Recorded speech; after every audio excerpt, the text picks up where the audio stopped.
Welcome to True Tale Storyshares. Snowflakes drifted through the dark night sky, soft and unending, covering the empty streets of Chicago in a blanket of quiet sorrow. The city lights blurred through the falling snow, and beneath a flickering street lamp, a woman stood holding her little boy close to her chest. Her coat was too thin for the bitter cold, her breath visible as she whispered soft words to calm the trembling child. She had been walking for hours, shelter to shelter, each door full or closed. Now, at the bus stop, she stood unsure if the last bus would ever come. Her son's face was buried against her shoulder, his tiny hands gripping her coat. "Mommy, are we going home now?" he asked in a tired voice. She wanted to say yes, but there was no home anymore. Her name was Lena Carter, once a nurse who helped others heal. Life had never been easy, but she always managed a smile. Until the night her husband, Mark, walked away without a word, leaving her and their 3-year-old son, Ethan, with nothing but debt and despair.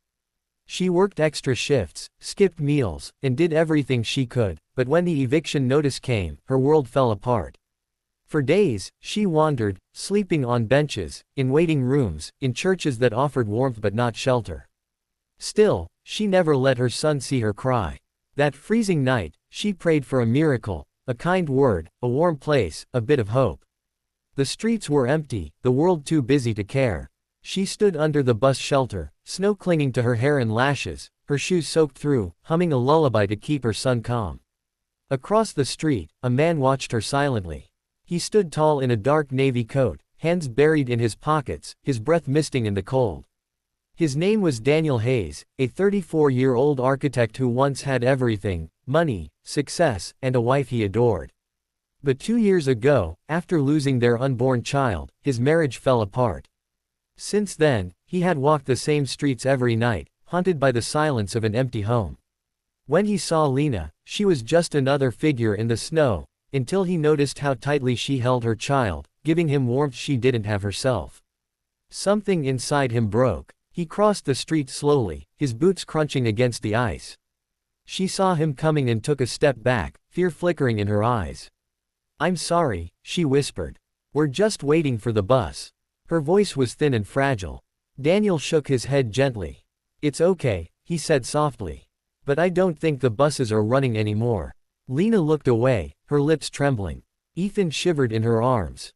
"It's okay, sweetheart," she murmured. "Mommy's here." Daniel felt his heart twist. She was exhausted, but her love still burned fiercely. Across the street, a diner glowed through the snow, a flickering neon sign, the promise of warmth. Daniel nodded toward it. "It's open," he said. "Why don't you both come inside? Just for a bit. To get warm." She hesitated. We don't have money." Daniel smiled faintly. "I didn't ask for money." For a long moment, she stood still, torn between pride and fear. Then her son whispered, "Mommy, I'm cold." That was all it took. She nodded. The diner was nearly empty, filled only with the smell of coffee and the hum of an old jukebox. Daniel led them to a booth by the window. When the waitress brought hot chocolate and soup, Lena's hands shook as she wrapped them around the cup. "Thank you," she whispered. Ethan's eyes brightened as he sipped his drink, his cheeks finally showing color. Daniel watched quietly, a feeling of warmth rising in him that he hadn't felt in years.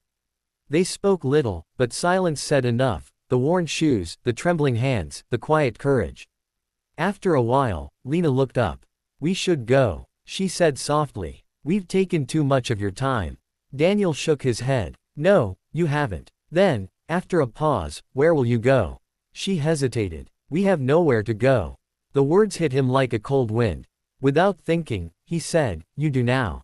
That night, he drove them to his small apartment overlooking the city. It wasn't much, just one bedroom and a couch, but it was warm. Lena tried to refuse, but exhaustion and her child's safety made her accept. She laid Ethan on the couch, wrapped him in a blanket, and whispered a prayer she hadn't said in years. Daniel sat by the window, watching the snow fall. For the first time in a long while, the silence didn't hurt. The next morning, laughter filled the room. Ethan ran around wearing Daniel's old baseball cap while Lena stood by the stove making coffee. She looked different, still tired, but alive.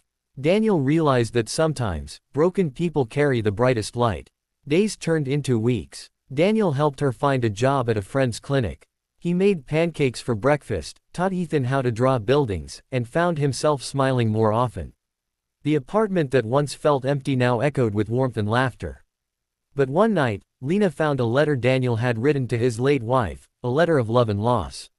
She read it quietly, tears in her eyes, and finally understood him.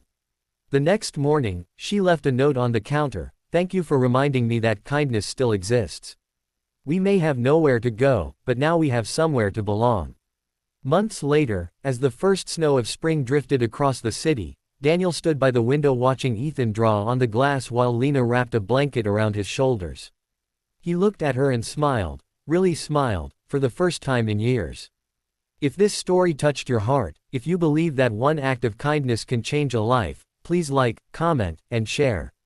Because sometimes, all it takes is one person to stop in the snow and say, "You do now."